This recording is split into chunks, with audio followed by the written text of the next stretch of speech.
Rolex, Rolex, Rolex, Rolex, Rolex. We all know by now that Rolex are proven historically over the past 50 years to be the go-to brand for investment grade watches. Now, while they've dominated the top spot over the past few years and they command a market share of 29% with a revenue in 2021 of 8 billion Swiss francs, what about the other guys? The other remaining 71%. Which watches in their collections can be, if any, considered investment grade?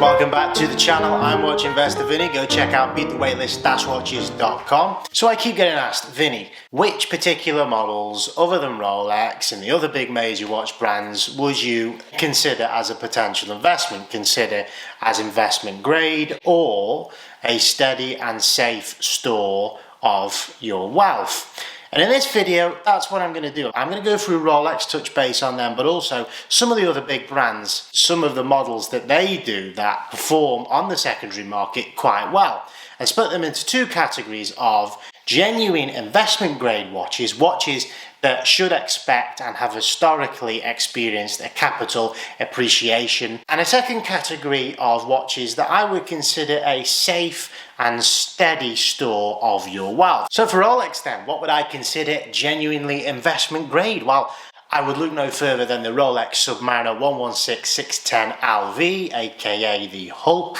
This is a fantastic watch, not only because of the fact that it is so highly sought after and is now discontinued, but also for me its historical significance is right up there with the Audemars Piguet Royal Oak. This is a watch that really set the standard in the industry back in 2015, a new trend towards colourful watch faces. The second category that I'm talking about is a steady and safe store of wealth. So which Rolex could come under that umbrella?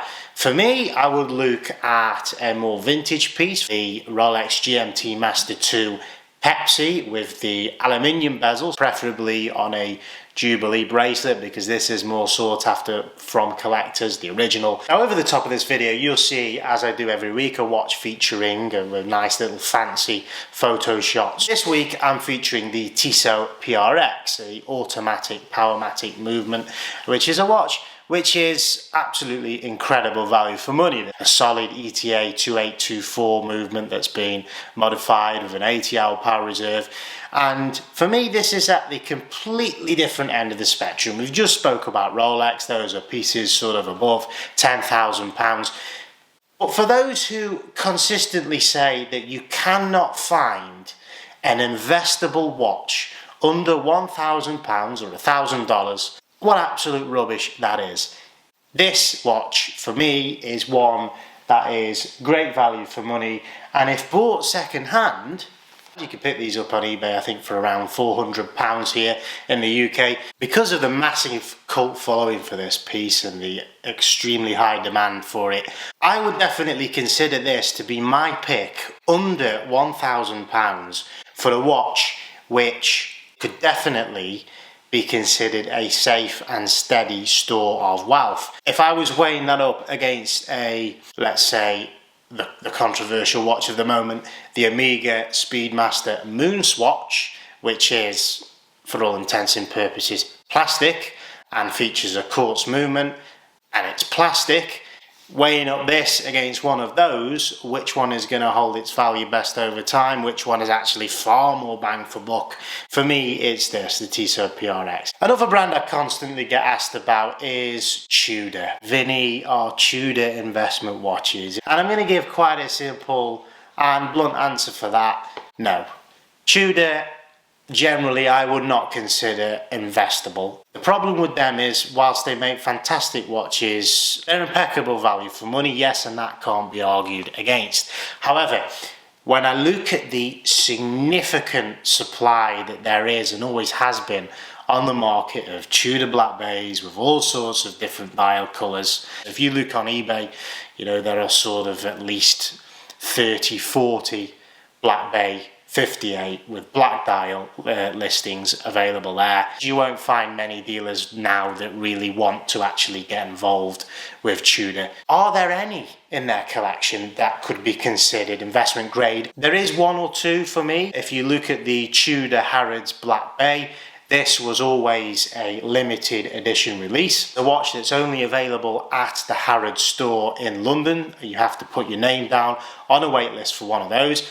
I actually did that. I put my name down on a waitlist for one of those in September 2021. I got the phone call to buy one of those just 2 months ago, trading on the secondary market still slightly above the retail price at around about £3,500. However, when that initially came out, they were selling on the secondary market for £6,000, which is $7,200, and obviously since then have plummeted. Why have they plummeted?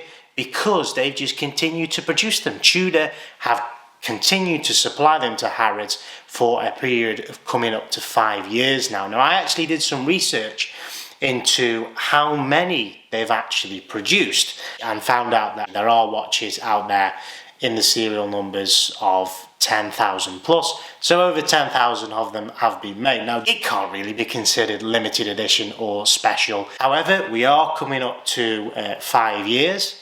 And it would make perfect sense. It's the usual cycle for most watch brands to produce a watch for. It would make sense for Tudor to quietly discontinue that. And then I would expect to see a slight increased bump in value of those. So that could be considered, the Tudor Harrods, a safe and steady store of your wealth. Moving on then to Amiga, probably my most favourite brand for investable watches under the £5,000 mark. Now, for me, Amiga is where it all began. 4 or 5 years ago, I left university with just £1,000 and I started off trading with the Amiga brand. I actually traded many hundreds of the Amiga Seamaster 300M. We're looking at the vintage 36mm or 41mm variant, which was made famous in the James Bond saga. 2 years ago, I was selling for £1,000 for a 2002 Quartz 41mm case size. Now in 2022, I'm selling those for £1,700. So that is a whopping 70% increase. A great capital appreciation there, and that's why I would consider that investment grade. The one that everybody does talk about, the obvious one, of course, is the Speedmaster Moonwatch.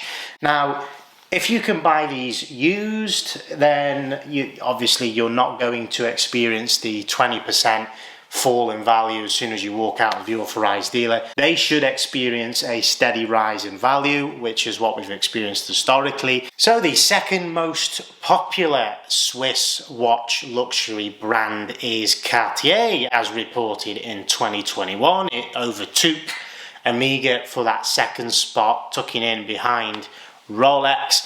Obviously, we all know the historical significance of them as a brand with the Cartier tank and Santos, the Santos being the first ever sports watch. I personally think the Santos in a large dial size is a great investment on the bracelet.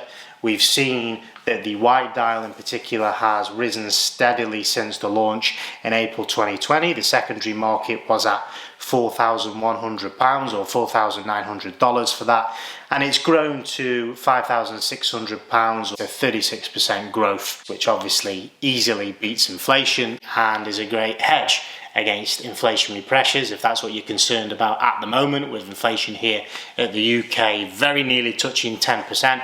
Breitling, I absolutely love this brand. I've always loved it. In the last 4 or 5 years, there's been new change of leadership at the top of Breitling, and we're seeing a much better catalogue, much more tasteful, much more in line with current trends. I would say that there probably is 1 or 2 models in the Breitling catalogue that you could consider safe and steady stores of wealth. Particularly, you've got to look at the classics and look no further than the Navitimer. This is still a very, very sought after piece.